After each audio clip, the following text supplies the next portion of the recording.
Spring board के online classes में आपका स्वागत है। हम अफ्रीका कॉन्टिनेंट डिस्कस कर रहे थे, उसी को आज कंटिन्यू करेंगे और उसे कंप्लीट करेंगे। उसमें जो भी रिमेनिंग टॉपिक्स हैं जैसे सहारा डेजर्ट और उसके अलावा सावाना ग्रासलैंड वगैरह, घास के मैदान आदि, उन सबको आज कंप्लीट करेंगे। कुछ स्टेट्स वगैरह जो हैं और भी कुछ इंपॉर्टेंट पॉइंट्स जो अफ्रीका से रिलेटेड है उनको आज डिस्कस करेंगे। तो सबसे पहले देखते हैं अफ्रीका के जो प्रमुख मैदान हैं, प्लेन्स में मेनली हम बात कर रहे हैं ग्रासलैंड्स की, घास के मैदानों की। तो अफ्रीका में यदि देखा जाए तो दो प्रमुख घास के मैदान हैं। एक तो सवाना जो ट्रॉपिकल ग्रासलैंड है या फिर कहा जा सकता है उष्णकटिबंधीय घास के मैदान है, और दूसरे जो हैं वेल्ड्स। ये वेल्ड जिसे फेल्ड भी प्रोनाउंस किया जाता है, ये टेम्परेट ग्रासलैंड्स हैं। तो ये दोनों ही घास के मैदान हैं अफ्रीका में स्थित। इन दोनों को डिस्कस करेंगे। इनको डिस्कस करें उससे पहले बाकी अफ्रीका के एरिया में क्या है। तो अफ्रीका में यहाँ स्थित है सहारा डेजर्ट, और उसके बाद सहारा डेजर्ट के बाद यहाँ ये जो ग्रीन कलर का दिख रहा है ये है सवाना ग्रासलैंड, सवाना घास का मैदान। सहारा डेजर्ट और सवाना ग्रासलैंड के बीच में यहाँ स्थित है साहेल प्रदेश, साहेल क्षेत्र। यहाँ पे भी कुछ छोटे मोटे जो हैं डेजर्ट रीजन है, जैसे दानकली और वो सब। अभी सोमालिया का डेजर्ट, वो अभी आगे डिस्कस करेंगे। सवाना ग्रासलैंड के अलावा यहाँ पर ये जो पर्टिकुलर एरिया है, यहाँ स्थित है रेन फॉरेस्ट, वर्षावन, क्योंकि ये है इक्वेटोरियल रीजन, विषुवत रेखीय क्षेत्र। तो यहाँ विषुवत रेखीय क्षेत्र में रेन फॉरेस्ट देखने को मिलते हैं। और ये नीचे जो दिख रहा है ये भी सवाना ग्रासलैंड का ही पार्ट है। उसके बाद आगे अफ्रीका के सदर्न पार्ट में क्या है, तो यहाँ पर नामिब नाम का डेजर्ट है, यहाँ पर कालाहारी नाम का डेजर्ट है, और यहाँ ये जो ब्लू कलर का पार्ट दिख रहा है आपको, ये वेल्ड नाम के जो घास के मैदान हैं ये यहाँ स्थित है। तो दो प्रमुख घास के मैदान यहाँ आपको दिख रहे हैं, सवाना और वेल्ड। इनको डिस्कस करेंगे। इसके अलावा बाकी डेजर्ट्स हैं अफ्रीका में, सहारा, नामिब और कालाहारी। रेन फॉरेस्ट है जो कॉन्गो नदी के बेसिन क्षेत्र में है, जहाँ जैव विविधता वगैरह ज़्यादा पाई जाती है। तो आप डिस्कस करते हैं सवाना ग्रासलैंड्स को। तो सवाना जो घास के मैदान है ये विषुवत रेखा के इक्वेटर के दोनों ओर आपको देखने को मिलेंगे। इक्वेटर यदि देखें लगभग यहाँ से गुजरता है विषुवत रेखा। विषुवत रेखा के आसपास तो वर्षावन नजर आएंगे इस पर्टिकुलर एरिया में। उसके अलावा बाकी जो क्षेत्र है इक्वेटोरियल रीजन के आगे वाला, वहाँ आपको सवाना ग्रासलैंड देखने को मिलते हैं, ट्रॉपिकल ग्रासलैंड। अब ये जो ट्रॉपिकल ग्रासलैंड वाला क्षेत्र है, इस उष्णकटिबंधीय घास के मैदानी क्षेत्र में थोड़ी तुलनात्मक रूप से वर्षा कम होती है। जैसे इक्वेटोरियल रीजन है वहाँ तो कन्वेक्शनल रेनफॉल होती है, संवहनीय वर्षा बहुत ज़्यादा होती है, जबकि सवाना वाले जो घास के मैदान है वहाँ 75 से 100 सेंटीमीटर के आसपास वर्षा होती है। और सीमित वर्षा के साथ साथ के कारण यहाँ पर घास विकसित होती है, पौष्टिक घास, लंबी और पौष्टिक घास का विकास होता है। घास के साथ साथ यहाँ कहीं कहीं आपको पेड़ वगैरह भी देखने को मिलेंगे। पार्कलैंड जो टोपोग्राफी है वो यहाँ पे देखने को मिलती है, घास और कहीं बिखरे बिखरे पेड़ आदि देखने को मिलेंगे। सवाना जो है ग्रासलैंड्स, इनके नाम पर सवाना जलवायु भी है, सवाना क्लाइमेट भी मार्क किया जाता है। सवाना क्लाइमेट एक ऐसा क्लाइमेट होता है जहाँ रेनफॉल अराउंड 50 to 100 सेंटीमीटर या 75 to 100 सेंटीमीटर होती है वर्षा, और जहाँ घास ज़्यादा पाई जाती है, पेड़ पौधे जो है उनका घनत्व वगैरह कम देखने को मिलता है। तो ऐसे कोई भी रीजन्स जो होते हैं उनमें सवाना क्लाइमेटिक कंडीशंस होती हैं। सवाना जलवायु की एक विशेषता ये है कि ऐसे जलवायु वाले क्षेत्रों में शीत और ग्रीष्म ऋतु का निर्माण पूर्ण रूप से होता है। वरना इक्वेटोरियल रीजन अगर देखें, विषुवत रेखीय क्षेत्र, तो वहाँ कोई सर्दी, गर्मी, शीत ऋतु, ग्रीष्म ऋतु का निर्माण पूर्ण रूप से नहीं होता है, क्योंकि वहाँ थ्रू आउट द ईयर, पूरे साल भर लगभग इसी तरह का तापमान देखने को मिलता है, उच्च तापमान, अधिक वर्षा, संवहन, कन्वेक्शन आदि। ये सब चीज़ें जो है ये इक्वेटोरियल रीजन की इंपॉर्टेंट है।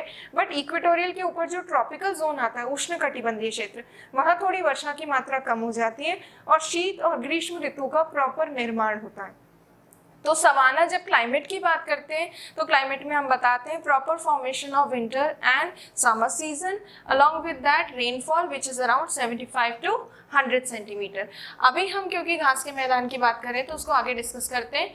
सवाना जो घास का मैदानी क्षेत्र है उसमें यदि देखा जाए तो क्योंकि घास अधिक है, पौष्टिक घास है, इसी वजह से यहाँ प्राकृतिक रूप से कई सारे वन्य जीव या एनिमल्स वगैरह देखने को मिलते हैं। खास तौर पर वाइल्ड लाइफ में काफ़ी बिग एनिमल्स या लार्ज जो एनिमल्स हैं वो यहाँ देखने को मिलते हैं। जैसे अगर अफ्रीका के एलिफेंट्स की बात करें, उनका साइज काफ़ी बड़ा होता है। तो विश्व के सबसे बड़े स्थलीय जीव जो हैं वो सवाना घास के मैदान वाले क्षेत्र में देखने को मिलते हैं। तो वर्ल्ड के लार्जेस्ट टेरेस्ट्रियल एनिमल्स यहाँ देखने को मिलते हैं, big elephants, giraffes, zebras and all that. So क्योंकि यहाँ इतने सारे एनिमल्स हैं, इसी वजह से पुराने समय में यहाँ पे काफ़ी ज़्यादा हंटिंग की जाती थी, शिकार किया जाता था सवाना घास के मैदानी क्षेत्र में। और इसी शिकार आदि की वजह से सवाना घास के मैदानी क्षेत्र को कहा जाता था land of big game. Land of big game का मतलब है बड़े खेल का मैदान, land of big game. So savanna grassland जो है इसके लिए इम्पॉर्टेंट है, इसके लिए जाना जाता है। अब इसी चीज़ को आगे और बेटर वे में देखते हैं। सो देखिए सवाना ग्रासलैंड यहाँ पर भी मार्क किया गया है। ये जो पूरा है ये सवाना ग्रासलैंड क्षेत्र है। यहाँ पर ये जो आपको नजर आ रहा है पूरा, ये पूरा का पूरा ऑलमोस्ट सवाना ग्रासलैंड है। और जो अभी मैंने बताया था वही प्रमुख चीजें यहाँ पर हैं लिखी हुई, जो कि है सवाना घास का मैदान, उष्ण कटिबंधीय घास का मैदान है, ट्रॉपिकल ग्रासलैंड, वृक्ष है, घास है, झाड़ियाँ आदि भी पाई जाती है। वर्षा जो यहाँ होती है 75 से लगभग 100 सेंटीमीटर के आसपास, लंबी, मोटी, पौष्टिक मतलब thick, nutritious and long tall grass is found here. और इस तरह की घास की वजह से यहाँ काफ़ी ज़्यादा वन्य जीव वगैरह देखने को मिलते हैं। विश्व के सबसे बड़े स्थलीय जीव यहाँ पाए जाते हैं, इसीलिए शिकार किया जाता था पुराने समय में और लैंड ऑफ बिग गेम के नाम से जाना जाता है ये सवाना घास का मैदानी क्षेत्र। सो सवाना ग्रासलैंड जो है, जितने भी वर्ल्ड में ट्रॉपिकल ग्रासलैंड्स हैं उनके लिए कॉमन नाम जो यूज़ किया जाता है वो सवाना है। और ये सवाना मेनली कहाँ स्थित है? अफ्रीका में। सो ये है सवाना ग्रासलैंड्स। अब हम आगे डिस्कस करेंगे जो वेल्ड नाम के जो ग्रासलैंड्स हैं, जो कि टेम्परेट ग्रासलैंड्स हैं, शीतोष्ण कटिबंधीय घास के मैदान। अब ये वेल्ड या फेल्ड है कहाँ? वेल्ड बेसिकली प्रोनाउंस किया जाता है फेल्ड। फेल्ड का मतलब होता है फील्ड, और ये जो फील्ड या फेल्ड वाला क्षेत्र है, वेल्ड वाला, ये है कहाँ? ये साउथ अमेरिका में है। साउथ अमेरिका क्या, सॉरी, साउथ अफ्रीका में। अब साउथ अफ्रीका में कहाँ स्थित है? तो साउथ अफ्रीका में प्लेटो रीजन है, पठारी क्षेत्र है। ईस्टर्न साइड में जो हाई लैंड रीजन है या पठारी क्षेत्र है, उस पर आपको ये फेल्ड नाम की घास के मैदान या वेल्ड नाम की घास के मैदान देखने को मिलेंगे। उसके अलावा उस पठार का जो ढलान वाला क्षेत्र है, निचला क्षेत्र, वहाँ पे भी ये घास के मैदान है। और आसपास का जो देश है उनमें भी इसका विस्तार है। जैसे यहाँ पे देखिए आप, ये आपको ये हाई वेल्ड लिखा हुआ दिख रहा है, ये हाई वेल्ड साउथ अफ्रीका में स्थित है। हाई वेल्ड के ठीक पास में स्थित है ये बुशवेल्ड वाला क्षेत्र। ये बुशवेल्ड है, ये हाई वेल्ड, ये बुशवेल्ड। उसके आसपास स्थित है ये लो वेल्ड, मतलब पठार का जो ढलान है वो धीरे धीरे आगे की तरफ बढ़ता जाता है। तो सबसे ऊपर है, सबसे दक्षिण में हाई वेल्ड्स, उसके बाद बुश वेल्ड्स, और थोड़ा नीचे चले जाएंगे तो आगे की तरफ है लो वेल्ड्स। और ये लो वेल्ड वाला रीजन अगर आप नोटिस करेंगे तो ये बोत्सवाना और जिम्बाब्वे देश में भी विस्तृत है। तो कुल मिला के हाई वेल्ड्स की या वेल्ड की अगर बात करें, वैसे तो मुख्यतः ये साउथ अफ्रीका में विस्तृत है, पर आसपास के कुछ देश जैसे बोत्सवाना और जिम्बाब्वे, उनमें भी थोड़ा बहुत इसका विस्तार है। अब ये किस तरह के घास के मैदान हैं? तो ये जो घास के मैदान है ये टेम्परेट ग्रासलैंड्स है। टेम्परेट ग्रासलैंड्स मतलब शीतोष्ण कटिबंधीय घास के मैदान है, क्योंकि ऊंचाई में इसलिए थोड़ा सा यहाँ पे टेम्परेचर कम होता है, इसीलिए शीतोष्ण कटिबंधीय घास के मैदान है। और टेम्परेट ग्रासलैंड्स हम पहले कर चुके हैं, छोटी घास होती है पर पौष्टिक घास होती है यहाँ पर। सो प्राकृतिक रूप से छोटी और पौष्टिक घास जहाँ उपलब्ध होगी वहाँ क्या किया जाएगा? पशुपालन। तो ये वाला जो वेल्ड वाला रीजन है ये एनिमल रियरिंग के लिए फेमस है। एनिमल रियरिंग में खासतौर पर यहाँ पर भेड़ पालन किया जाता है, शीप रियरिंग, क्योंकि यहाँ पर वूल जो है या ऊन उनसे प्राप्त की जाती है। जो फेमस मरीनो जो शीप है वो यहाँ पर पाली जाती है वेल्ड वाले रीजन में। उसके अलावा ये जो वेल्ड वाला क्षेत्र है यहाँ पर मक्के की खेती होती है, जिसे बोलते हैं मेज। सो मेज का जो कल्टीवेशन यहाँ किया जाता है उसकी वजह से इस पर्टिकुलर रीजन को, इस क्षेत्र को, ये जो पूरा क्षेत्र है ये वाला पूरा एरिया, इसे कहा जाता है मेज ट्राइंगल। सो ये जो पूरा का पूरा वेल्ड वाला क्षेत्र है इसे मेज ट्राइंगल कहते हैं, मक्का त्रिभुज, उसके वजह से ये फेमस है।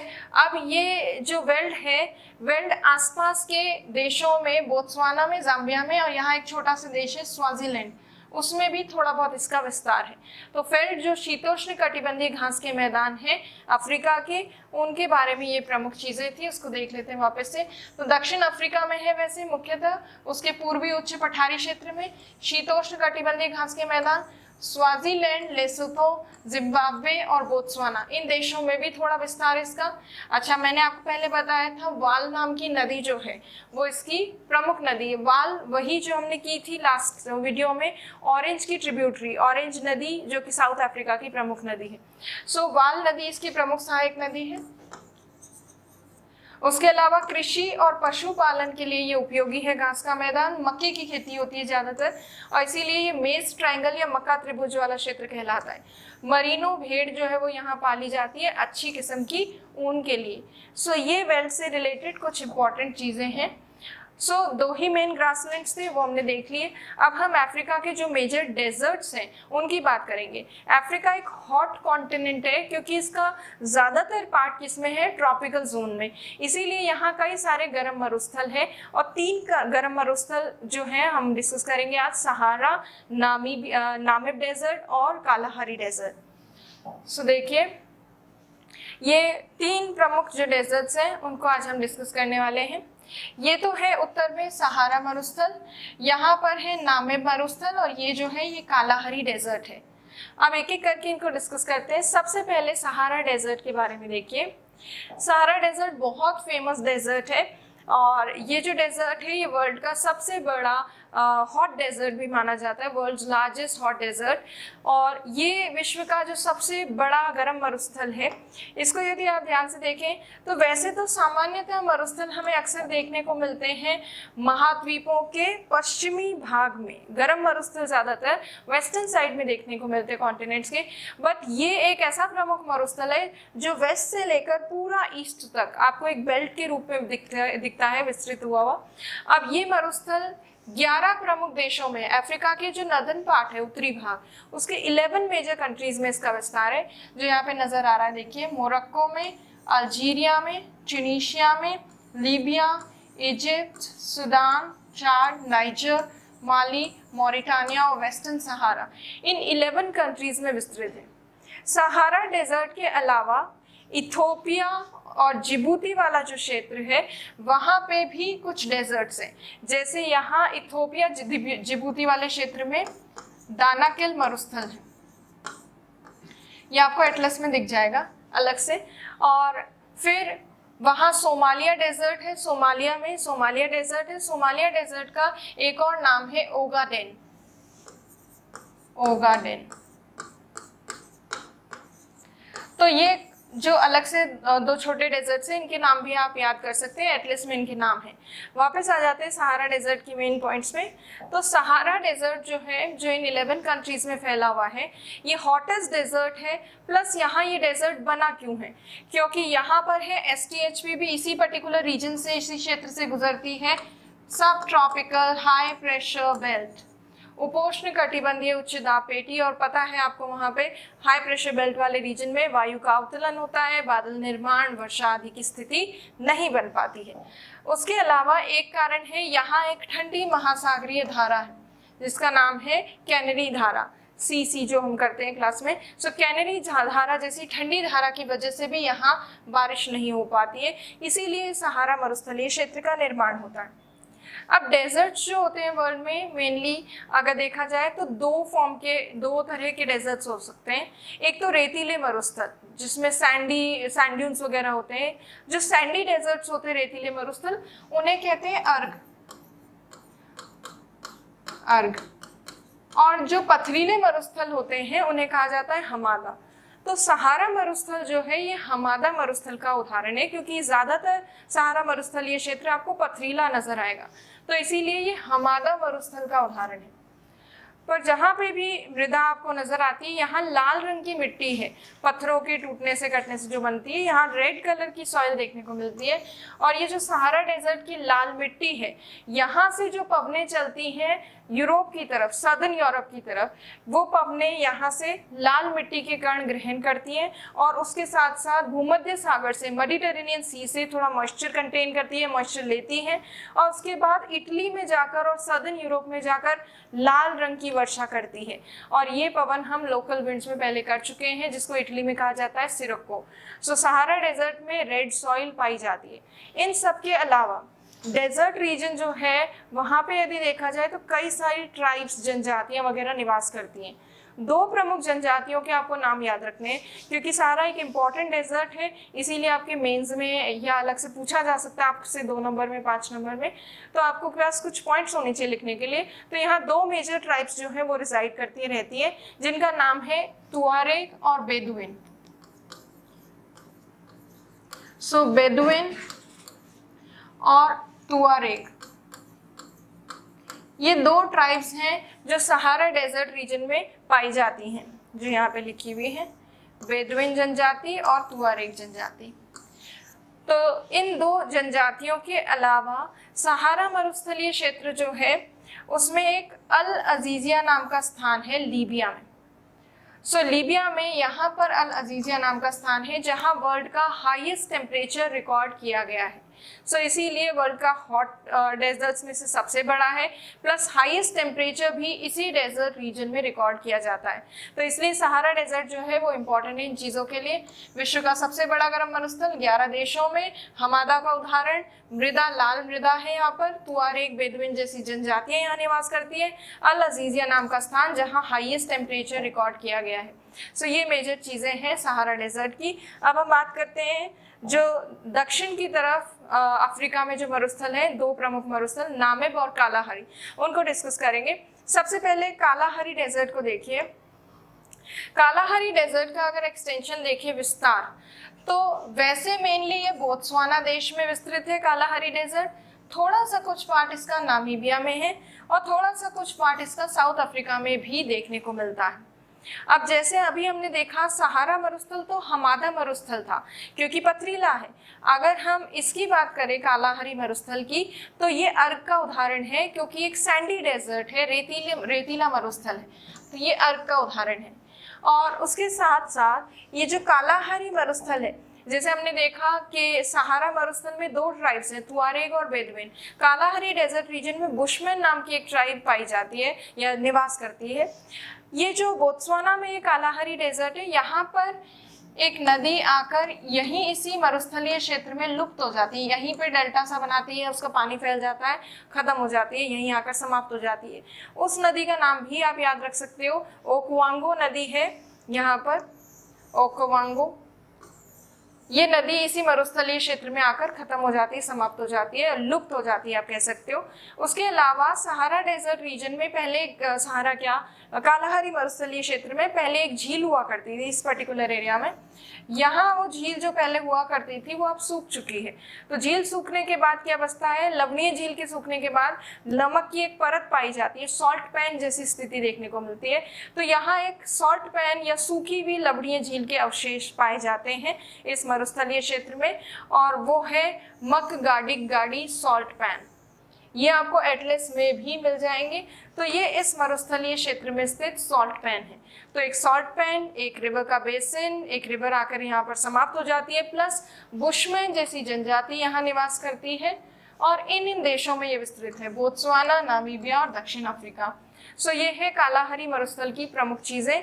इसके बाद जो लास्ट मेजर डेजर्ट है नामिब डेजर्ट, उसको डिस्कस करेंगे। अब देखिए नामिब डेजर्ट जो है कहाँ स्थित है, किस चीज के लिए फेमस है। तो नामिब डेजर्ट जो है, जैसा आपको यहाँ पे नजर आ रहा है, नामीबिया में स्थित है। नामीबिया के अलावा इसका थोड़ा सा कुछ पार्ट आपको ये वाला साउथ अफ्रीका में भी दिखेगा, ये हल्का सा पार्ट साउथ अफ्रीका में है, और इसका थोड़ा सा कुछ पार्ट अंगोला में भी, ये वाला पार्ट जो है ये अंगोला में है। सो साउथ अफ्रीका और अंगोला में भी इसका विस्तार है, नामीबिया, अंगोला और साउथ अफ्रीका। नामिब मरुस्थल जो है कोस्टल रीजन पे स्थित है, तटवर्ती क्षेत्र पे स्थित मरुस्थल है। यहाँ ये मरुस्थल किस वजह से बना है, तो इसकी अगर बात करें, यहाँ एक ठंडी धारा बहती है, यहाँ एक कोल्ड ओशनिक करंट है जिसका नाम है बेंगुला। इस कोल्ड ओशनिक करंट की वजह से यहाँ वाष्पीकरण, इवेपोरेशन वगैरह नहीं हो पाता, इसीलिए इस पर्टिकुलर रीजन में बारिश कम होती है। और जहाँ पे भी 25 सेंटीमीटर से कम वर्षा होती है वो हो जाता है डेजर्ट रीजन। तो ये नामिब किस तरह का डेजर्ट है, तो ये भी अर्ग है, अर्ग मरुस्थल का उदाहरण है, या रेतीला मरुस्थल है। रेतीला मरुस्थल होने के साथ साथ ये यूनेस्को की विश्व धरोहर सूची में सम्मिलित है। ये इसलिए सम्मिलित है क्योंकि यहाँ कुछ विशेष चीज देखने को मिलती है। यहाँ सैंड ड्यून्स है, बालू का स्तूप है, जो कि नॉर्मली आपको हॉट डेजर्ट्स में देखने को मिलते हैं, बट यहाँ के सैंड ड्यून्स इसलिए डिफरेंट है क्योंकि ये सैंड ड्यून्स फॉग कवर्ड रहते हैं, कोहरे से ढके हुए रहते हैं। तो कल्पना कीजिए ऐसे किसी गर्म मरुस्थल की जहाँ पे तापमान अधिक है, जहाँ रेतीले आपको टीले दिखेंगे या बालू का स्तूप दिखेंगे, प्लस आपको अनंत सागर दिखेगा, महासागर दिखेगा तटवर्ती क्षेत्र में, उसके साथ साथ कोहरे से ढके हुए आपको सैंड ड्यून्स अगर दिखें तो कितना विचित्र नज़ारा होगा। इसी तरह का नज़ारा यहाँ नामिब मरुस्थल में देखने को मिलता है, इसीलिए इसको विश्व धरोहर सूची में सम्मिलित किया गया है, यूनेस्को वर्ल्ड हेरिटेज लिस्ट में। कोहरे से ढके बालू का स्तूप है, यहाँ पर फॉग कवर्ड सैंड ड्यून्स यहाँ पाए जाते हैं। बेंगुला नाम की प्रमुख ठंडी धारा के कारण बना है। रेतीला मरुस्थल है, अंगोला, दक्षिण अफ्रीका और नामीबिया में विस्तृत है। तो ये कुछ प्रमुख चीजें थी अफ्रीका के मरुस्थलों से संबंधित। सहारा, नामिब और कालाहारी 3 मेजर डेजर्ट्स हैं अफ्रीका के, जो हमने डिस्कस किए। 2 छोटे डेजर्ट्स भी मैंने आपको बीच में बताए थे। अब इन डेजर्ट्स के बाद एक और छोटी सी चीज करेंगे, जो है साहेल प्रदेश या साहेल रीजन। ये है साहेल प्रदेश, साहेल रीजन। अब साहेल रीजन की क्या प्रमुख बात है और कहाँ स्थित है? साहेल एक ट्रांजिशन जोन है, एक संक्रमण क्षेत्र है, जो आपको यहाँ पे ये नजर आ रहा है। ये सहारा मरुस्थल और नीचे जो सवाना ग्रासलैंड्स हैं, सवाना घास के मैदान, उन दोनों के बीच में एक बेल्ट के रूप में विस्तृत है और एक संक्रमण क्षेत्र है, ट्रांजिशन जोन है, जहां धीरे धीरे अगर हम दक्षिण से उत्तर की तरफ जाएं तो धीरे धीरे सवाना घास के मैदान की जो जलवायु परिस्थितियां हैं वो धीरे धीरे और शुष्क होती जाती हैं और सहारा मरुस्थलीय क्षेत्र की जो शुष्क परिस्थितियां उसमें पूर्ण रूप से परिवर्तित हो जाती है। बीच का जो जोन है, सेमी एरिड और एरिड के बीच वाला ट्रांजिशन जोन, उसको हम कहते हैं साहेल। ये जो लिखा हुआ है। अब साहेल जो रीजन है ये बहुत सारी कंट्रीज में फैला हुआ है। अगर हम देशों को देखें तो देखिए मॉरिटानिया के अलावा स्नेगल जो है देश, उसमें थोड़ा सा इसका विस्तार है। माली के अलावा बुर्किना फासो में थोड़ा इसका विस्तार है। ये छोटा सा हिस्सा देख रहे हैं, ये थोड़ा सा पार्ट अल्जीरिया में है। उसके अलावा नाइजर में है, नाइजीरिया में हल्का सा पार्ट है, ये नाइजीरिया का हल्का सा पार्ट। और फिर है ये चाद में, चाद के अलावा सूडान में, और सूडान के अलावा थोड़ा सा इसका विस्तार इरिट्रिया में है, और इथोपिया का भी हल्का सा उत्तरी भाग। साहेल जो है एक बेल्ट के रूप में इन देशों में थोड़ा बहुत विस्तृत है। ज्यादातर इसका विस्तार है मॉरिटानिया, माली, नाइजर, चाद और सूडान में। अब ये वाली जो बेल्ट है ज्योग्राफिकली अगर देखा जाए तो एक ट्रांजिशन जोन, एक संक्रमण क्षेत्र है ग्रासलैंड और डेजर्ट के बीच में। पर यदि अगर हम दूसरे तरीके से भी देखें तो ये जो पूरी बेल्ट है ये काफ़ी ज़्यादा पिछड़ा हुआ क्षेत्र है, बहुत बैकवर्ड रीजन है, और यहाँ पर बहुत सारी समस्याएं हैं, गरीबी, भुखमरी, बेरोजगारी, अशिक्षा, ये सारी प्रॉब्लम्स इस पूरी बेल्ट रीजन में अक्सर रहती है। तो ज्योग्राफिकल मैनर में देखें तो बस यही मेन चीज़ है कि ट्रांजिशन जोन है। तो ये साहेल रीजन आपको याद रखना है। और अब देखिए हम बात करेंगे अफ्रीका के ईस्टर्न साइड में जो एक रिफ्ट वैली है, भ्रंश घाटी, उसको डिस्कस करते हैं। ये भ्रंश घाटी काफ़ी महत्वपूर्ण है। अब लास्ट वीडियो में थोड़ा सा हमने देखा था ये रिफ्ट वैली कैसे बनी, कहाँ बनी हुई है। तो ये रिफ्ट वैली जो है अफ्रीका के ईस्टर्न साइड में है, और वो इसलिए बन रही है क्योंकि जो अफ्रीकन प्लेट है वो अब टूट रही है और 2 प्लेट्स में डिवाइड हो रही है। अफ्रीकन प्लेट कैसे डिवाइड हो रही है। तो अफ्रीकन प्लेट में अगर देखें यहाँ पर तो है नूबियन प्लेट, और इस तरफ वाली जो प्लेट है इधर वाली पूरब वाली वो है सोमाली प्लेट। सोमाली प्लेट और नूबियन प्लेट जो है दोनों अलग हो रही है, सेपरेट हो रही है, टूट रही है, और दोनों का डाइवर्जेंस हो रहा है, ये अपसरण हो रहा है। नूबियन प्लेट जो है ये तो ऊपर की तरफ जा रही है यूरेशियन प्लेट की तरफ, और सोमाली प्लेट जो है वो नीचे की तरफ जा रही है, इसलिए दोनों के बीच में गैप आ रहा है, और इसीलिए ये रिफ्ट वैली बनी है, ब्रंच घाटी। पर ये ब्रंच घाटी केवल अफ्रीका में स्थित नहीं है। ये रिफ्ट वैली जो है ये अरेबियन पेनिनसुला से शुरू हो जाती है, अरब प्रायद्वीप से। एशिया का जो अरब प्रायद्वीप है, वेस्टर्न एशिया वाला, पश्चिम एशिया वाला, वहां से शुरू हो जाती है ये ब्रंच घाटी। सो वेस्टर्न अफ्रीका में सीरिया जो है, सीरिया से ये शुरू होती है रिफ्ट वैली। सीरिया से होते हुए डेड जो मृत सागर जो है, डेड सी, वहां से होते हुए ये रिफ्ट वैली रेड सी से होते हुए गुजरती है लाल सागर से। लाल सागर से होती हुई आ जाती है अफ्रीका में। अफ्रीका में आने के बाद इसकी दो शाखाएं बनती है, पूर्वी और पश्चिमी शाखा, और उसके बाद अंत में जाकर जो मोजाम्बिक देश है अफ्रीका का, वहां जाकर ये ब्रंच घाटी समाप्त हो जाती है। वर्ल्ड में ऐसे तो बहुत सारी रिफ्ट वैलीज हैं, पर अगर देखा जाए वर्ल्ड की सबसे लंबी रिफ्ट वैली यही है। लगभग 6000 किलोमीटर या 6400 किलोमीटर के आसपास इसकी लेंथ है, काफ़ी ज़्यादा लॉन्ग है। लॉन्ग होने के साथ साथ क्योंकि गैप आ गया है बीच में, इसी वजह से इस गैप में, इस ब्रंच घाटी वाले क्षेत्र में कई जगह झीलें जो है उनका निर्माण हुआ है, पानी इकट्ठा हो गया है, और इसी वजह से आपको बहुत सारी लेक्स नज़र आएंगी, जैसे यहाँ टेंगनाइका झील, यहाँ पे न्यासा झील, यहाँ पर एडवर्ड, एल्बर्ट, कीवू, ये झीलें आपको इस रिफ्ट वैली वाले रीजन में देखने को मिलती हैं।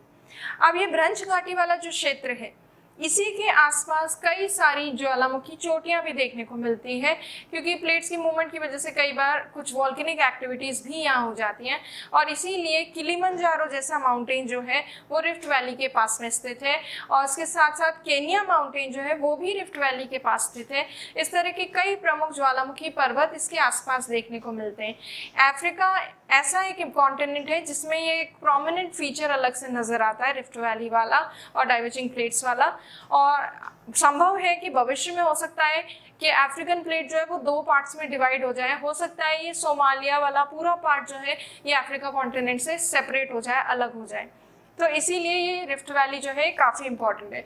सो अगर देखा जाए ये ब्रंच घाटी अरब प्रायद्वीप, अरेबियन पेनिनसुला और पूर्वी अफ्रीका में विस्तृत है। नॉर्दर्न सीरिया से डेड सी होते हुए, रेड सी से होते हुए मोजाम्बिक कंट्री तक ये फैली हुई है। मालावी झील जो है वो लास्ट में है इसमें, और लगभग 6400 किलोमीटर लॉन्ग है। नूबियन और सोमाली ये दो प्लेट्स में डिवाइड हो रही है अफ्रीकन प्लेट। डाइवर्जेंस हो रहा है, अपसरण हो रहा है इन दोनों प्लेट्स का। ज्वालामुखी पर्वत हैं यहाँ पर, जैसे किलिमंजारो। कई सारी झीलें हैं, जैसे Tanganyika, Turkana, Albert, Malawi, Nyasa, Tanganyika, Kivu, Edward, ये सारी लेक्स भी यहाँ देखने को मिलती है। तो ईस्ट अफ्रीकन रिफ्ट वैली बहुत प्रोमिनेंट फीचर है अफ्रीका कॉन्टिनेंट का। सो बहुत ज़्यादा चांसेस है कि मेंस में आपसे पूछा जाए इसके बारे में। सो इसीलिए आपको इसको थोड़ा सा देखना है लिख के 5 या 2 नंबर में। अब देखिए, अगर ये रिफ्ट वैली जो है ये और ज़्यादा बढ़ जाए तो भविष्य में क्या होगा, अफ्रीका का ईस्टर्न पार्ट टूटकर बिल्कुल अलग हो जाएगा। तो अभी जो अफ्रीका में रिफ्ट वैली है वो कौन कौन से कंट्रीज में मेनली देखने को मिलती है, पहले तो ये देख लीजिए। इथोपिया में, इथोपिया के अलावा केन्या, तंजानिया, और यहाँ ये युगांडा, और ये DRC का बॉर्डर रीजन, और एंड में ये मोजाम्बिक तक जाती है। तो इन कंट्रीज से होती हुई गुजरती है ईस्टर्न साइड पे।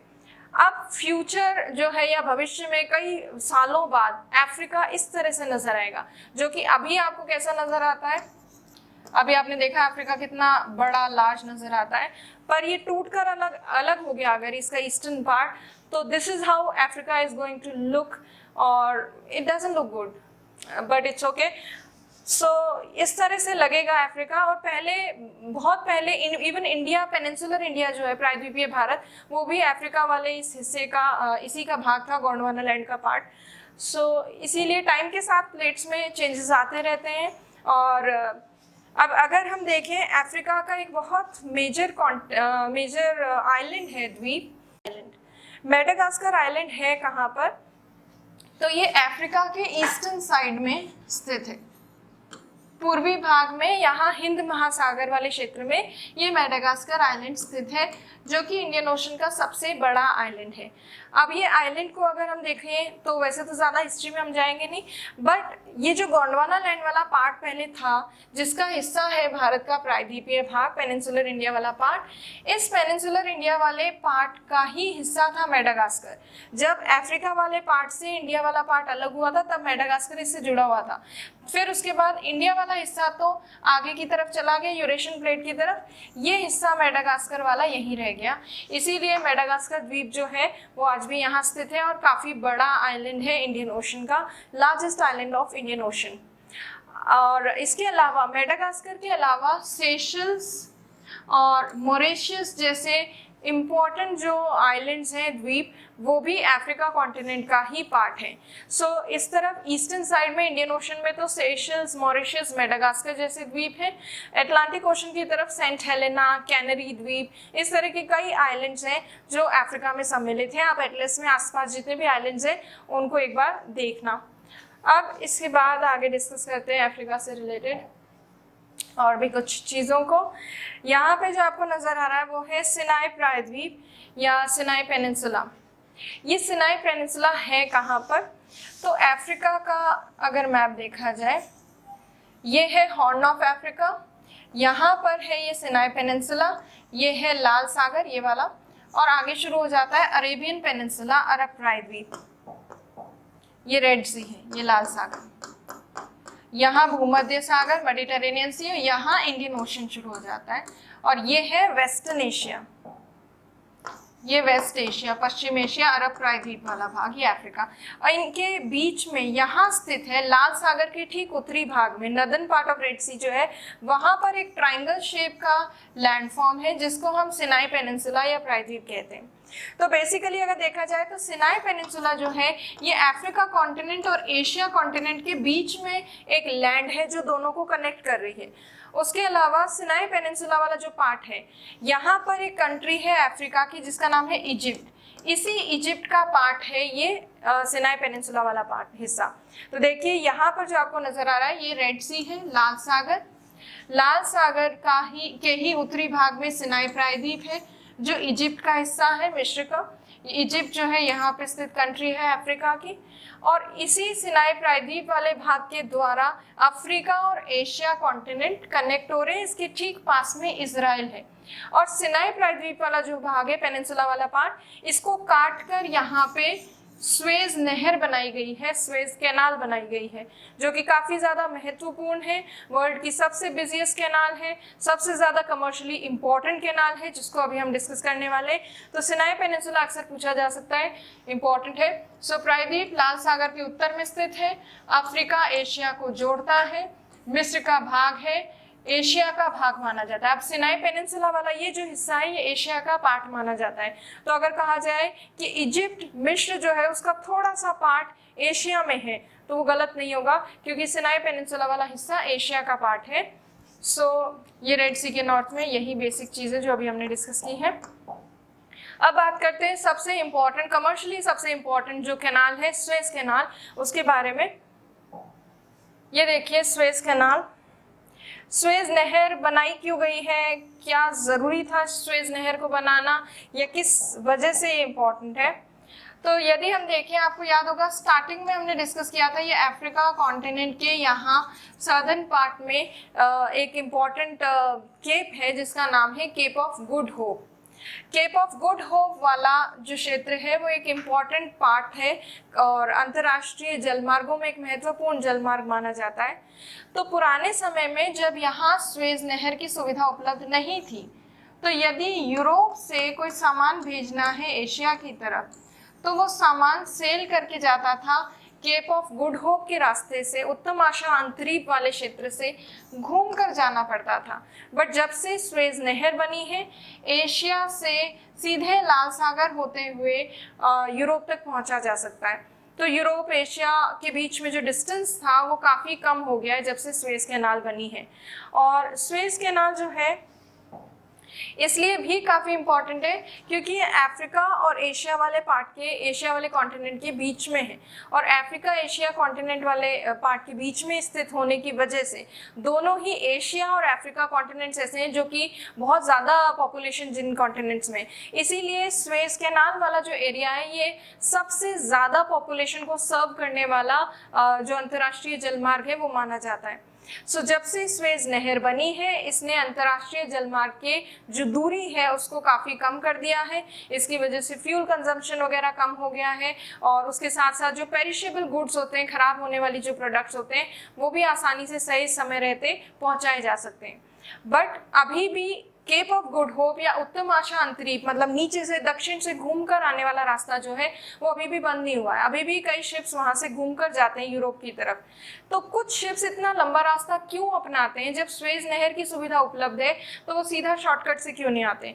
क्योंकि पैसा लगता है और इसीलिए पेमेंट नहीं करना चाहते। ये बहुत कॉस्टली, एक्सपेंसिव है यहाँ से गुजरना। इसीलिए जो शिप्स अफोर्ड नहीं कर सकते हैं, जिनके लिए टाइम का कोई बाउंडेशन नहीं होता और जिनमें पेरिशेबल गुड्स नहीं होते, वो आराम से लंबा रास्ता अपनाते हैं क्योंकि वो सस्ता पड़ता है। समय ज़रूर लेता है बट वो ईजी रहता है। तो इसीलिए कुछ जो शिप्स हैं वो आज भी दूसरा रास्ता अपनाते हैं, but better way, better option क्या है? Suez canal. कमर्शियली सबसे इम्पॉर्टेंट कैनाल है। इस कैनाल का अगर देखें तो अभी भी ये इजिप्ट के क्षेत्राधिकार में, या इजिप्ट का जो पार्ट है सिनाई पेनिनसुला वाला, उसी हिस्से में बनी हुई है। और स्वेज कैनाल में 2 पोर्ट्स हैं। इसके नॉर्दर्न साइड में जो पोर्ट है वो है पोर्ट साइद, इसके सदर्न साइड में जो पोर्ट है उसका नाम है पोर्ट स्वेज। पोर्ट साइद और पोर्ट स्वेज को जोड़ती है ये, और भूमध्य सागर, मेडिटेरेनियन सी वाला जो रीजन है उसे नीचे रेड सी, लाल सागर वाले क्षेत्र से जोड़ने वाली नहर है। 1869 में बनी थी, और उसके साथ साथ इस झील में बीच बीच में कई आपको झीलें नजर आएंगी। इस कैनाल में बीच बीच में कई झीलें नजर आएंगी, जैसे यहाँ पर ग्रेट बिटर लेक है, उसके अलावा यहाँ पर भी एक छोटी लेक है तिम्सा नाम की। ये जो नहर है ये काफ़ी महत्वपूर्ण है। आपको याद होगा हमने पनामा नहर भी की थी। पनामा नहर लॉक सिस्टम से ऑपरेट होती है जिसमें डिफरेंट वाटर लेवल से गुजरती है शिप, बट यहाँ पे कोई लॉक सिस्टम नहीं है, ओपन कट कैनाल है, सीधे शिप्स जाते हैं रेड सी से, लाल सागर से भूमध्य सागर तक क्रॉस करते हैं। प्लस ये जो कैनाल है, नहर है स्वेज नहर, इस नहर को रेल मार्ग के द्वारा कई दूसरे प्रमुख शहरों से जोड़ा गया है। नील नदी से मीठे पानी की नहर भी आती है, इस मीठे पानी की नहर भी बनाई गई है, क्योंकि स्वेज कैनाल के डेवलप होने से आसपास के जो शहर है जैसे इस्माइलिया और फैद और ये सब शहर डेवलप हो गए हैं, काफ़ी ज़्यादा कमर्शियली बहुत डेवलप हो गए, बट यहाँ पर मीठा जल उपलब्ध नहीं है, और इसीलिए पीने के मीठे जल की उपलब्धता के लिए नाइल नदी से एक नहर जो है जो कि मीठे पानी की वो भेजी जाती है, ताकि यहाँ पर वाटर जो है पोर्टेबल वाटर उसकी फैसिलिटी अवेलेबल हो सके। ये एक इम्पॉर्टेंट कैनाल है, ये आपसे पूछी जा सकती है। तो लाल सागर भूमध्य सागर को जोड़ती है, 1869 में बनी थी, मेजर इंटरनेशनल रूट है, पोर्ट साइद और पोर्ट स्वेज को जोड़ती है। यही मेन इम्पॉर्टेंट चीज़ें हैं इसकी। अब हम बात करते हैं नेक्स्ट स्ट्रेट्स और बाकी जो चीज़ें हैं उनके बारे में। अब देखिए जिब्राल्टर स्ट्रेट जो है जल संधि, ये हमने लास्ट टाइम भी की थी जब हमने यूरोप किया था। वापस से देख लेते हैं कहाँ पर लोकेटेड है। ये यूरोप है suppose, and this is Italy, और ये है अफ्रीका का नॉर्दर्न पार्ट, ये मोरक्को वगैरह, और यहाँ पर स्थित है ये नहर, ये जो स्ट्रेट है जल संधि वो यहाँ स्थित है। नॉर्थ वेस्टर्न अफ्रीका और साउथ वेस्टर्न यूरोप, इनके बीच में है ये जल संधि, यहाँ पर जिब्राल्टर जल संधि। इसी का जूम मैप आपको यहाँ नजर आ रहा है। यूरोप में स्पेन जो है वो एक प्रमुख देश है यहाँ, और अफ्रीका में मोरक्को। अगर देखा जाए जिब्राल्टर जल संधि वैसे बड़े देशों को जिनको अलग कर रही है वो है स्पेन और मोरक्को। जोड़ किसको रही है? अटलांटिक ओशन को जोड़ रही है ये, किससे? मेडिटेरेनियन सी से, भूमध्य सागर से। ये तो बड़े देशों की और बड़े सागरों की बात हुई। अगर प्रिसाइजली कुछ छोटे सिटीज़ की बात करें, छोटे रीजन्स की बात करें, तो ये जो स्टेट है जिब्राल्टर जल संधि, ये जिब्राल्टर जो कि यूके के क्षेत्राधिकार में आता है, यूके का कंट्रोल में है, उसको ये अलग करती है क्यूटा नाम के स्थान से, शहर से, जो कि स्पेन के क्षेत्राधिकार में आता है। तो इन दो भागों को अलग करती है। सो अटलांटिक ओशन से भूमध्य सागर की तरफ आने का एक प्रमुख मार्ग है जिब्राल्टर जल संधि वाला, इसीलिए इसे भूमध्य सागर की चाबी या कुंजी भी कहा जाता है। तो वही ये चीजें यहाँ पे लिखी हुई है। भूमध्य सागर को अटलांटिक महासागर से जोड़ती है, अफ्रीका यूरोप को अलग करती है, मोरक्को एवं क्यूटा जो स्पेन का है उसे जिब्राल्टर यूके वाले क्षेत्र से अलग करती है जल संधि। सो एक इंपॉर्टेंट स्टेट हो गया। इसके बाद एक और स्टेट है, उसको डिस्कस करते हैं। रेड सी का जो सदर्न पार्ट है, लाल सागर के उत्तरी भाग में तो है सिनाई प्रायद्वीप, स्वेज नहर बनी हुई है। दक्षिणी भाग में एक जल संधि है यहाँ पर जिसका नाम है बेबल मंडेब, उसको डिस्कस करेंगे। अब ये जल संधि अगर आपको इस डायग्राम में नहीं समझ आ रही तो इस मैप में देखिए। तो ये है अफ्रीका, यहाँ पर सिनाई प्रायद्वीप, ये है वेस्टर्न एशिया वाला पार्ट। सो पश्चिमी एशिया और अफ्रीका का ये जो हॉर्न वाला क्षेत्र है, इसके बीच में ये जो पर्टिकुलर पार्ट है, यहाँ ये जल संधि स्थित है। अब ये जल संधि कौन कौन से देशों को अलग कर रही है या क्या है वो देखिए, यहाँ पर आपको जूम में नजर आएगा। इसमें यदि देखा जाए, लाल सागर के दक्षिण में बेबल मंडेब जल संधि है। ये यमन जो कि वेस्ट एशिया का पार्ट है, यमन को अलग कर रही है जिबूती से। ये जिबूती है जो अफ्रीका का पार्ट है, तो जिबूती और यमन के बीच में है, मेनली जिबूती और यमन के बीच में है। अगर हम देखें तो यहाँ इरिट्रिया का भी थोड़ा सा पार्ट यहाँ पर देखने को मिलता है, ये इरिट्रिया का पार्ट है, बट इरिट्रिया बहुत ही थोड़ा है इस पर्टिकुलर एरिया में, स्ट्रेट वाले रीजन में। जिबूती मेनली यहाँ पे स्थित है, तो जिबूती और यमन को अलग करती है जल संधि। अफ्रीका कॉन्टिनेंट को एशिया कॉन्टिनेंट से अलग करती है ये जल संधि। ये स्ट्रेट जोड़ती किसको है? रेड सी को जोड़ती है गल्फ ऑफ एडन से, अदन की खाड़ी से। या बड़े लेवल पे बात करें तो लाल सागर को ये जोड़ रही है, यहाँ कौन सा ओशन है? इंडियन ओशन से। सो ओवरऑल ये एक प्रमुख जल संधि है एशिया और अफ्रीका वाले पार्ट के बीच में। सो ये यहाँ पे चीजें लिखी है। लाल सागर को अदन की खाड़ी से, हिंद महासागर से जोड़ती है, यमन को जिबूती से अलग करती है जल संधि। सो ये हो गए मेजर स्टेट्स। अब जो रिमेनिंग कुछ चीजें हैं उनको देखेंगे। और अफ्रीका कॉन्टिनेंट जो है, यहाँ पर जैसे हमने स्टार्टिंग में बात की थी, विकास की दृष्टि से पिछड़ा हुआ है, इसलिए कोई बड़े लेवल पे इंडस्ट्रियलाइजेशन यहाँ पे नहीं हुआ है। बट फिर भी कुछ इंपॉर्टेंट रीजन्स जो कुछ चीज़ों के लिए फेमस है उनको हम देख लेते हैं। ज़्यादा कुछ है नहीं इसमें। सो मेनली अगर हम देखें, साउथ अफ्रीका वाला जो पार्ट है वो काफ़ी ज़्यादा डेवलप्ड है। साउथ अफ्रीका में mainly precious stones, precious minerals जो हैं वो ज़्यादा पाए जाते हैं, जैसे गोल्ड, प्लैटिनम, डायमंड, ये सब का प्रोडक्शन साउथ अफ्रीका में काफ़ी ज़्यादा होता है। सो गोल्ड, डायमंड, प्लैटिनम वगैरह का प्रोडक्शन साउथ अफ्रीका में। ये कॉन्गो DRC वाला जो पार्ट है, इक्वेटोरियल रीजन, यहाँ पर ऑयल पाम, रबर वगैरह जो है उसकी खेती की जाती है कमर्शियल लेवल पे। उसके अलावा नाइजर नदी के डेल्टा क्षेत्र में तेल मिलता है, इसलिए नाइजीरिया में ऑयल का प्रोडक्शन होता है। नाइजीरिया के अलावा अल्जीरिया और लीबिया में भी ऑयल प्रोडक्शन होता है, तेल का उत्पादन होता है। अब चलते हैं बीच में सेंट्रल एशिया वाले पार्ट में। आपको याद होगा कतंगा पठार वाला क्षेत्र जो democratic Republic of Congo DRC और जाम्बिया में है। यहाँ कॉपर और कोबाल्ट के भंडार पाए जाते हैं, कॉपर कोबाल्ट के रिजर्व्स हैं कतंगा पठार वाले क्षेत्र में। उसके अलावा जितने भी प्लेटो हमने किए थे उनमें जो भी मिनरल्स मैंने बताए थे वो यहाँ पे दिखेंगे। जैसे जोश के पठार पर हमने देखा था टिन के भंडार, अंगोला में जो बी का पठार है उसमें बॉक्साइट के भंडार। सो वो सब रिजर्व्स तो हैं। सो कॉपर कोबाल्ट DRC में ही यदि देखा जाए तो डायमंड भी पाया जाता है। डायमंड पाया जाता है बकवांगा नाम के स्थान पर, और ये बकवांगा कहाँ है? मुबजी माई नाम की सिटी है, वहां पर उसी का दूसरा नाम है बकवांगा। सो डायमंड जो है वो केवल साउथ अफ्रीका में नहीं है, DRC में, कॉन्गो प्रजातांत्रिक गणराज्य में भी पाया जाता है। ईस्टर्न साइड पे अगर जाए तो केन्या जो है, यहाँ पर चाय की रोपण कृषि होती है। केन्या में जो ईस्ट अफ्रीकन प्लेटो है, पूर्वी अफ्रीकी पठार, उसके ढाल वाले क्षेत्र में कई जगह इसकी खेती की जाती है, चाय की कल्टीवेशन जो है वो की जाती है। उसके अलावा तंजानिया जो देश है जिसमें किलिमंजारो पर्वत है, तंजानिया के तटवर्ती क्षेत्र के पास कुछ छोटे छोटे आइलैंड्स है कोस्टल रीजन के पास, जिनका नाम है पेम्बा, जंजीबार। ये सब आइलैंड्स जो है ये मेनली लौंग के लिए फेमस है। लौंग का उत्पादन होता है, जो गरम मसाले में लौंग होता है उसका उत्पादन होता है, इसीलिए इसको क्लोव आइलैंड कहते हैं, लौंग द्वीप भी कहते हैं इन दोनों द्वीपों को सम्मिलित रूप से। इसके अलावा इथोपिया जो है, यहाँ पर कॉफी की कल्टीवेशन काफी ज्यादा अच्छी खासी होती है।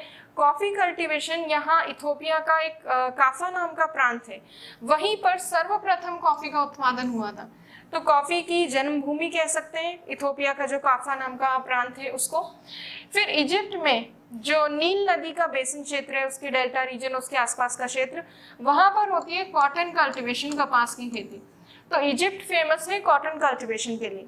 सो मेनली इन सब के प्रोडक्शन के लिए ये सारे जो देश हैं ये फेमस है। साउथ अफ्रीका को थोड़ा सा हम एक बार डिटेल में और देख लेते हैं नेक्स्ट स्लाइड में। साउथ अफ्रीका देखिए, और साउथ अफ्रीका सो साउथ अफ्रीका में अगर आप देखिए, ये साउथ अफ्रीका का मैप है, इसमें कई सारे कैपिटल्स हैं। साउथ अफ्रीका के 3 मेजर कैपिटल्स हैं, एक एडमिनिस्ट्रेटिव, एक लेजिस्लेटिव और एक जुडिशियल कैपिटल। प्रिटोरिया जो है ये इसका प्रशासनिक राजधानी माना जाता है इसको, साउथ अफ्रीका की। सो ये एडमिनिस्ट्रेटिव कैपिटल है। इसका एक दूसरा नाम भी है, स्वाने भी कहा जाता है इसको, इसका एक नया नाम है। इसके अलावा जो दूसरा कैपिटल है वो है ब्लूमफॉन्टेन। अब ये ब्लूमफॉन्टेन जो है ये न्यायिक राजधानी है, जुडिशियल कैपिटल। और केप टाउन जो है ये साउथ अफ्रीका की वैधानिक या लेजिस्लेटिव कैपिटल है। तो ये 3 कैपिटल सिटीज हैं। उसके अलावा कुछ प्रमुख स्थान हैं जो फेमस है कुछ प्रोडक्शन के लिए। जोहान्सबर्ग जो यहाँ पे आपको दिख रहा है ये सोने के उत्पादन के लिए फेमस है। किम्बरली जो आपको यहाँ पे दिख रहा है ये हीरे के उत्पादन के लिए फेमस है, डायमंड के लिए। उसके अलावा साउथ अफ्रीका के कोस्टल रीजन पे काफी सारे पोर्ट्स हैं जो इम्पोर्टेंट है, जैसे पोर्ट एलिजाबेथ काफी इम्पोर्टेंट है। उसके अलावा ईस्ट लंदन जो है, पूर्वी लंदन, वो यहाँ अफ्रीका में। सो पूर्वी लंदन यूरोप में नहीं है, ईस्ट लंदन वाला जो कुछ पार्ट है वो यहाँ साउथ अफ्रीका में। डरबन नाम का भी यहाँ पोर्ट देखने को मिलता है। और जो मैंने केप ऑफ गुड होप बताया था, उत्तम आशा अंतरीप, वो भी यहाँ स्थित है। सो अफ्रीका सोने, हीरे, इन सब के उत्पादन के लिए फेमस है। 3 प्रमुख राजधानियां हैं और कुछ मेजर पोर्ट्स हैं साउथ अफ्रीका में। सो ये हो गया साउथ अफ्रीका से रिलेटेड मेन चीजें। सो अफ्रीका कॉन्टिनेंट में यही प्रमुख चीजें थी। 2 और 5 मार्कर्स जो क्वेश्चंस हैं उनकी आप राइटिंग प्रैक्टिस करें। बेसिक रिवर्स से रिलेटेड और बेसिक माउंटेन्स वगैरह से रिलेटेड जो फैक्ट्स हैं उनको लर्न करें। और बाकी जो है नेक्स्ट वीडियो में हम नेक्स्ट कॉन्टिनेंट स्टार्ट करेंगे। Thank you.